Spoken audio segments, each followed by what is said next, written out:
Sa tuwing mag-uumpisa ang bagong season ng NBA, ang mga players at ang iba't ibang team ay handa na rin sa kanya-kanyang expectation at goals. Hindi man maaring manalo ang lahat ng championship at MVP award, ang mga star players ay inaasahan pa rin na magpa-perform kagaya ng parang best players sa buong liga. Pero kung hindi man ay panigurado na marami ang madidisappoint sa kanila. Sa ating video ngayon ay tignan natin ang 5 star players na sa nakaraang season ay naging mababa ang kanilang stats at kailangan makabawi ngayong upcoming season. Kaya naman sa panibagong season ay kinakailangan nilang mag-bounce back sa pagpapakita ng kanilang kayang ibigay na performance sa game. Hindi naman ibig sabihin nito na hindi maganda ang kanilang performance sa last season, kundi hindi lang nila nagawang ipakita ang kanilang kakayahan sa level na alam natin na kaya nilang gawin talaga. Kaya naman kung gusto nilang manatili ang taas ng tingin sa kanila ng lahat, ay kailangan nilang makabawi ngayong panibagong season ng NBA. Ang unang player na kailangang mag-bounce back sa season ng 2024 ay si James Harden ng Philadelphia 76ers. Technically siya ay member pa rin naman ng 76ers, pero di natin masisiguro ito dahil maaaring magbago ito bago pa magkumpisa ang bagong season. Kaya naman isa na rin itong dahilan kung bakit siya ang number 1 sa ating listahan. Sa buong season ay di naman masasabi na hindi naging maganda ang performance si James Harden. Siya ang league's leading assist man. Siya ay naging efficient dito at natulungan nito si Joel Embiid na manalo ng MVP award. Silang dalawa ay maituturing na isa sa best 2-man games in the league. Yun nga lang, isa sa laging napupuna kay James Harden ay hindi ito umaasahan sa puntong kailangan siya ng team sa mga napaka-crucial na sitwasyon. Idagdag mo pa dyan ang pag-iwas ito sa kanyang responsibilidad o accountability. At ang kanyang pag-quit sa kanyang pangatlong team sa loob lang ng 3-year span ay talaga namang hindi maayos na record para kay James Harden. Si James Harden ay may dalawang unreal performances sa second round ng playoffs kontra sa Boston Celtics at sa kabuuan ng series ay may 5 poor performances ito. Sa Game 6 at Game 7 kung saan ay may pagkakataon na sana silang tapusin ang laban, siya ay nakagawa lang ng 7 of 27 from the field at 1 of 11 from 3 sa loob yun ng dalawang games. Base sa paano nito i-handle ang kanyang future contract situation ay iniisip nito na siya ay isa pa ring max level player. Pero ngayon ay 34 years old na ito at kailangan talaga niya ng major bounce back sa paparating na bagong season ng NBA. At siguro kailangan nito magpakitang gilas sa playoff run na kasama ang team na kanyang kabibilangan. Ang susunod na player na kailangan ng bounce back sa taong 2024 ay si Trae Young ng Atlanta Hawks. Si Trae Young ang isa sa most polarizing talents sa NBA ngayon. Alam ng mga fans na mas maganda ang kanyang production level kaysa kay Damian Lillard bilang isang point guard sa liga. Pero ayon sa kanyang mga critics, ang kanyang play style ay unfavorable para manalo sa basketball. At makikita rin ang kanyang kahinaan pagdating sa depensa. Malinaw na sa nakaraang taon ay makikita na hindi naglalaro si Trae Young ng kagaya sa talagang standard niya sa mga nakaraang taon. Maganda naman ang kanyang per game averages. Pinakita ni Trae na kaya niyang i-elevate ang kanyang play sa mga mahalagang sitwasyon ng game at mag-take over sa mga games kagaya ng ginawa niya sa playoffs ng 2021 kung saan ay pinangunahan niya ang Atlanta Hawks na makaabot ng conference finals. At sa nakaraang offseason, ang Hawks ay nag-recruit ng all-star caliber player para maging running mate ni Trae Young at ito ay si DeJounte Murray. Yun nga lang sa 2022 ay nakita na hindi pa rin nag-i-improve ang kanilang team. At sa ilang pagkakataon, kung titignan pabalik ang performance ni Trae Young sa kanyang rookie season, ay makikita ang kanyang worst shots na may 42% from the field at 33% from 3. At ang kanyang ball dominant play style at pagiging inefficiency ay talaga namang masasabing disaster.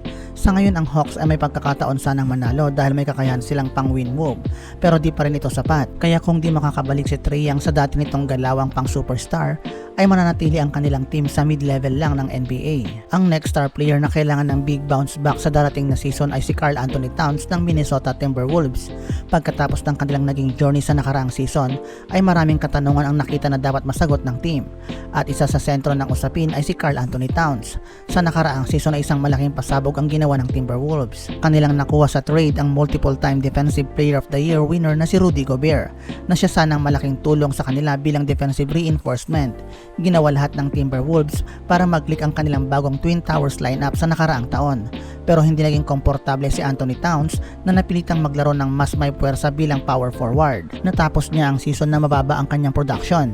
Bumaba ang pag-score nito ng points per game kumpara sa nagagawa nito sa kanyang rookie season. Bumaba rin ang kanyang rebounds per game at sa season na ito ay mayroon itong worst percentage from 3 mula pa noong kanyang rookie year. Sa buong season ay ilang injury din ang natamo nito, kaya nakapaglaro lang siya ng 29 games. Makikita na hindi naging maayos ang tandem ni Towns at Gobert. Pero ngayon magiging effective ang setup na ito kung may babalik ni Towns ang pagiging sharpshooter elite scorer na kagaya ng dati niyang galawan. Pero kung di niya ito magagawa bilang nasa forward position, mukhang kailangan na ng Timberwolves na tumingin ng mas maganda niyang kalalagyan. Ang ating susunod na player ay si Zion Williamson, at sa tingin ko ibang bounce back ang kailangan ni Zion. Kailangan niyang mas magtagal sa loob ng court dahil halos lahat maliban sa kanyang mga fans, front office members at maging mga teammates niya ay nag-uumpisa ng mainip sa tagal nito na di nakakapaglaro. Hindi kasi ito na natiling healthy at may report din tungkol sa kanyang lack of commitment sa kanyang rehabilitation process. Out of possible 318 regular season games sa 4 na taon ni Zion Williamson ay nakapaglaro lang ito ng 114 na talaga namang napakababa. Lagi siya napupuna dahil sa kapabayaan nitong alagaan ang kanyang kalusugan at ang kanyang fitness na maglaro. Siya ay masasabing out of shape at may mga report din na di ito sumusunod sa mga kailangan gawin para sa rehabilitation ng kanyang injuries. Laging nadidelay ang kanyang pagbabalik na makapaglaro sa loob ng court para sa team. Sayang dahil kapag healthy si Zion ay ilan lang ang mga power forwards na kasing husay niya. Siya ay nakaka-score ng 26 points per game, 61% from the field at kaya niyang magdumiyana sa bawat game. Gusto ng Pelicans na makapasok ng playoff run at kailangan nila si Zion para may sakatuparan ito. Kaya naman bago pa maubos ang pasensya ng lahat ay kailangan patunayan ni Zion na kaya niyang makasurvive sa isang full season. At huli sa ating listahan ng mga players na kailangan ng bounce back ngayong darating na season ay si Chris Middleton ng Milwaukee Bucks. Sa nakaraang season ay malayo sa pagiging all-star ito, pero mayroon naman siyang reasonable na excuse dahil siya ay nagre-recover pa lang mula sa kanyang serious knee injury. Kailangan na matagal na panahon para sa isang player na may balik ang dating lakas mula sa natamong injury nito at ang kanilang production ay bahagya ding maapektuhan. Wala namang garantiya na may babalik ni Chris Middleton ang dati niyang galawan bago ang kanyang pre-injury. Sa mga nagdaang taon ay nakita natin na ilang players ang di na muli pang nakabalik sa dating sila pagkatapos ng isang injury. Gayunpaman ay kailangan pa rin mapatunayan ni Middleton na isa siyang solid secondary scoring threat kahit na di na makabalik ito sa dating all-star caliber. Sa ngayon ang issue dito ay ang Bucks ay nape-pressure na manatiling contender sa championship title. At kung di na nga makakabalik si Middleton sa pagiging all-star caliber ay malaki ang magiging impact sa kanilang team.